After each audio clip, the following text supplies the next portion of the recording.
ان کے ٹاپ کے اوپر پاکستانی 3-4 ان ایتھنک مائنورٹیز میں سے. تو اس کے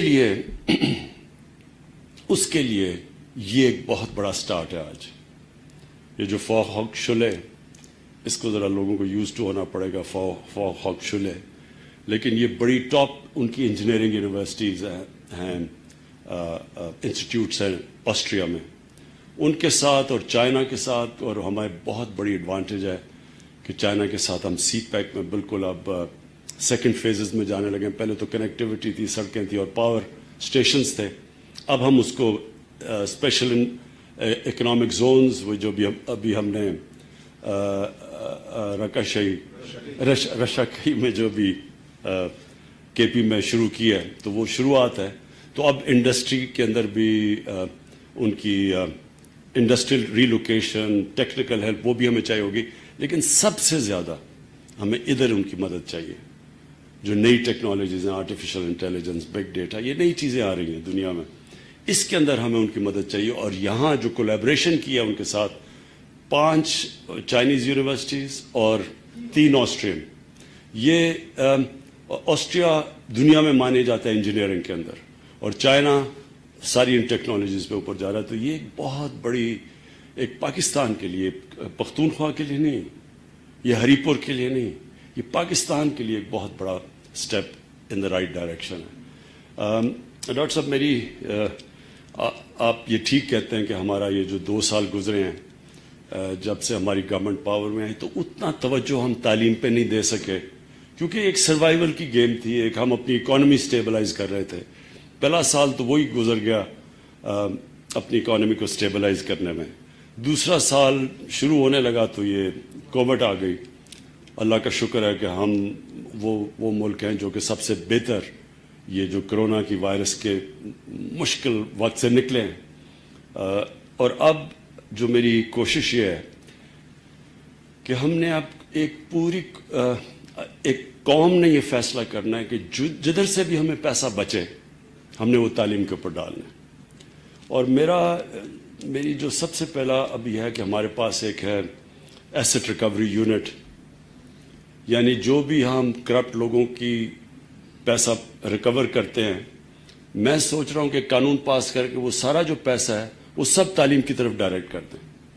کیونکہ جتنا ہم تعلیم میں انویسٹ کریں گے اتنا ہی ہمارے بچوں کی فیوچر اور ملک کی فیوچر بہتر ہو جائے گی. یہ بڑی آپ نے اچھی ایڈوانٹیج دی، ایگزامپل دی سنگاپور کی، کہ سنگاپور کے 50 لاکھ ہوں گے، 60 لاکھ لوگ ہوں گے سارے، ہم 22 کروڑ لوگ ہیں، اور وہ 330 ارب ڈالر کی ایکسپورٹ کرتے ہیں اور ہم 25 ارب ڈالر کی ایکسپورٹ کرتے ہیں. اور یہ شو کرتا ہے کیونکہ انہوں نے بڑی ان کے لیڈر لی کوان یو نے ڈائریکشن دیا سنگاپور کو سائنس اور ٹیکنالوجی کی طرف.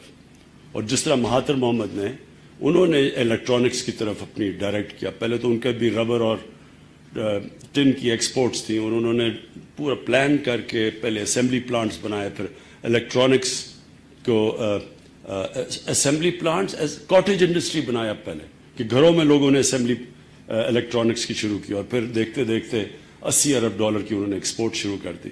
تو ہمارا بھی اب یہ ڈائریکشن ہے، ہمیں پورا بحیثیت قوم ایک اب نالج اکانومی کی طرف جانا ہے. اور وہ یہ جو آج یہ انسٹیٹیوٹ، اور مجھے بڑی خوشی ہے اس کی، کیونکہ ہمیں یہ اس میں پختونخوا کی گورنمنٹ نے پوری طرح کوآپریٹ کیا. میں تو کوچ تھا، کیپٹن تو نہیں تھا اس وقت، کیونکہ چیف منسٹر سے ہمیں کنونس کر رہا تھا، اور پرویز خٹک نے پوری طرح ساتھ ہمارے ملے. کیونکہ مشکل ہوتا ہے، اتنے زیادہ پہلی بجٹ چھوٹے ہوتے ہیں، اس بجٹس میں سے اتنی زیادہ ڈیمانڈز ہوتی ہیں، اور پھر لوگ جو پولیٹیکل گورنمنٹس ہوتی ہیں وہ کوشش کرتی ہیں کہ جو بھی چیز بنے تو 5 سال ان کے سے پہلے بن جائے، تاکہ وہ الیکشن سے پہلے بنے، اور وہ پھر اس کو دکھا کے تو اگلا الیکشن جیت سکے. تو اس طرح کی انسٹیٹیوٹ جو بڑا لانگ ٹرم جسٹیشن تھا، بڑی میں داد دیتا ہوں پختونخوا کی حکومت میں کہ انہوں نے اس میں انویسٹ کیا. اور یہ آج شاید وہ ایک سٹیپ لیا جو باقی جتنی بھی انہوں نے اچھے کام کیے پختونخوا کی گورنمنٹ نے، یہ سب سے بہتر ٹائم ثابت کرے گا کہ یہ سب سے بہتر انہوں نے. تو میں سب کو اکنالج کرتا ہوں میں. وہ آپ کے جو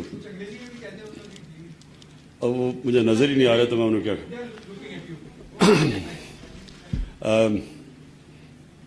مجھے بھول ہی گئی انگریزی.